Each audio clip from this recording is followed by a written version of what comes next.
Hey guys, so in this video I wanted to go over what I'm doing to rehab my lats. So what you're first seeing off here is a day where I had zero pain on my lats.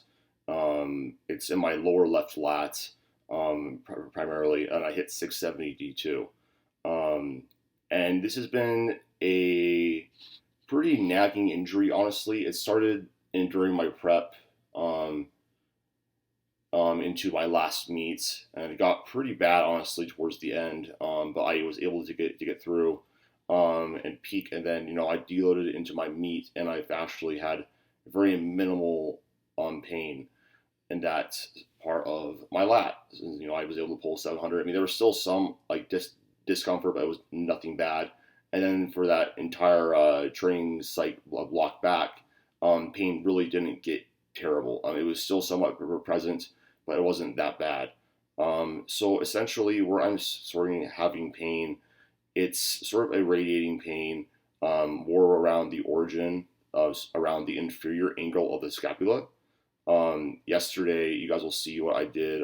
Yesterday, I did 573 for a set of five, RPE 7, and actually on that last rep, I felt the insertion start to actually give.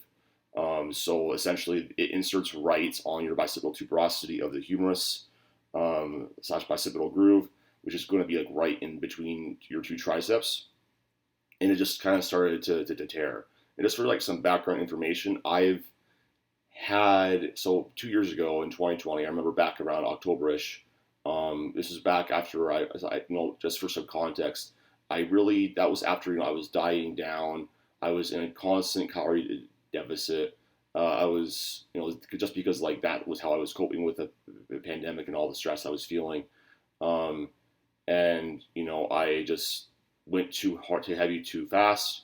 And on my last set of five, I actually tore my lat like a complete pop. And it took me about 4 weeks to get back to normal. Now this is not as bad. It's more so just like it's a grade 1 strain, which basically means just I have some stretching, maybe some fibers are torn, but it's nothing really that bad. Whereas like a grade 2 and grade 3 are going to be like more severe tears. Like there's actually a tear in the muscle, there's actual bruising, there's actual swelling.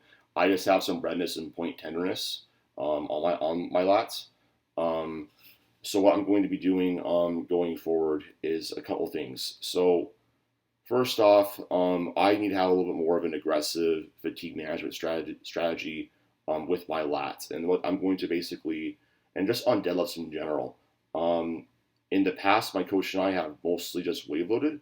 I've actually found that just through more trial and error, I seem to need a full deload, like a more aggressive fatigue management period, because on around week 6 of, even if it is a reduction in intensity, but we don't really do anything to volume, I always start to fizzle out. My training takes a nosedive, and I just start to get really chronic muscular soreness, more nagging aches and pains in my joints and connective tissues, and just that cumulative stress and excessive muscle damage. It's not a good condition for really making positive adaptations and staying healthy. So once every 4 weeks, essentially, I'm going to be doing a full deload week, and I basically have 4 weeks of hard training and then the one full deload. The second thing I'm going to do, more in the short term, is take 1 week off of heavy pulling from the floor. And I actually think that might just be what I do on my deload weeks, because I am very sensitive to fatigue on deadlift because I'm very good at deadlift. Regardless of the fact that, doing an RPE, 5 set is, like 530 for a set of 5. Um, that's still 530 pounds. It's a lot of stress. The deadlift is very fatiguing. So I'm going to probably, honestly, on my deload weeks, just take an entire week off of heavy deadlifts and probably just substitute that in for like a hip hinge movement, like an RDL, straight leg deadlift, just to take some of that stress off of the actual movement pattern itself. Um, and then I'm also going to periodize my deadlift training a little bit more, to where essentially I don't need to be doing heavy top sets year round on my deadlift. The deadlift is something that probably doesn't need to be pushed very hard on the intensity front and probably shouldn't year round. And honestly, I wasn't following my program exactly like the way that I should. My coach actually was programming in, very some max volume work at like an RPE 7 cap for straight sets, and there really was no top set. And looking back, it's like, okay, I know exactly why he did that.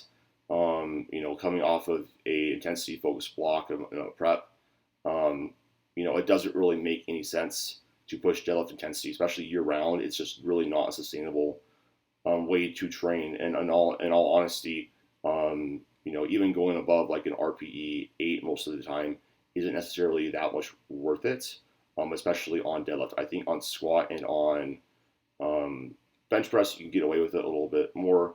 Um, but deadlift really just thrives off of just hypertrophy work and getting driven by squat and just having technique practice.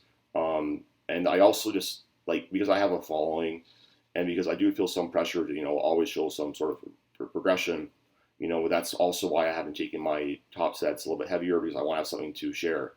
And me just showing you some boring back down volume work or just volume work with like RP like 5 to 7 isn't really that impressive. But I also need to remind myself, like, again, like I need to chase adaptations and not just performing, um, because ultimately, like, it's like, just so this is what I mean by this. So if you were to just say do a block and you started out with like 500 pounds for like a set of 3, and it was RPE 6, and then you decided to, add 20 pounds, and that was RPE 7.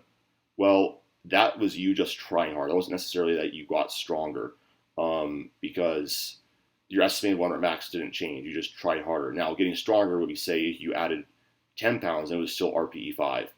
Um, and what I mean by that is, I'm not saying it's you want to have a static RPE all the time. Like, you do need to go harder, and you do need to practice the skill of lifting heavier weights. Um, but most of the time, you're going to be making really positive adaptations within the RPE 5 to 8 range, and focusing on getting that volume up in that range and not overshooting is going to be just ultimately best for long-term progress and your longevity and health. So that's something I'm going to start to do, is just, again, like, completely trust my coach and my program. I sometimes, this is why I have a coach. It's very hard to just self-coach and be objective. And every single time I don't do what Eric gives me, I kind of get burned.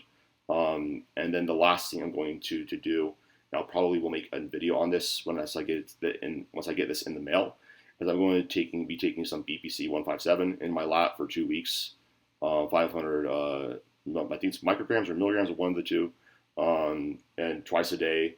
And I'm going to probably show you guys how I'm doing that. But BPC 157 has some really good connective to tissue and muscle, healing properties, and so I'm going to take that for 2 weeks to start helping. But yeah, those are all strategies I'm going to use, and I'm not too concerned. The reality is that when you're lifting heavy weights and trying to get as strong as you possibly can, injuries are just a part of the game, and so you need to learn how to be resilient, work around this, and in the long run, like, I'll be totally fine. So be on the lookout for that video about the BPC, but I wanted to keep you guys in the loop. Yeah, I'm not concerned. I'll bounce back and be completely okay.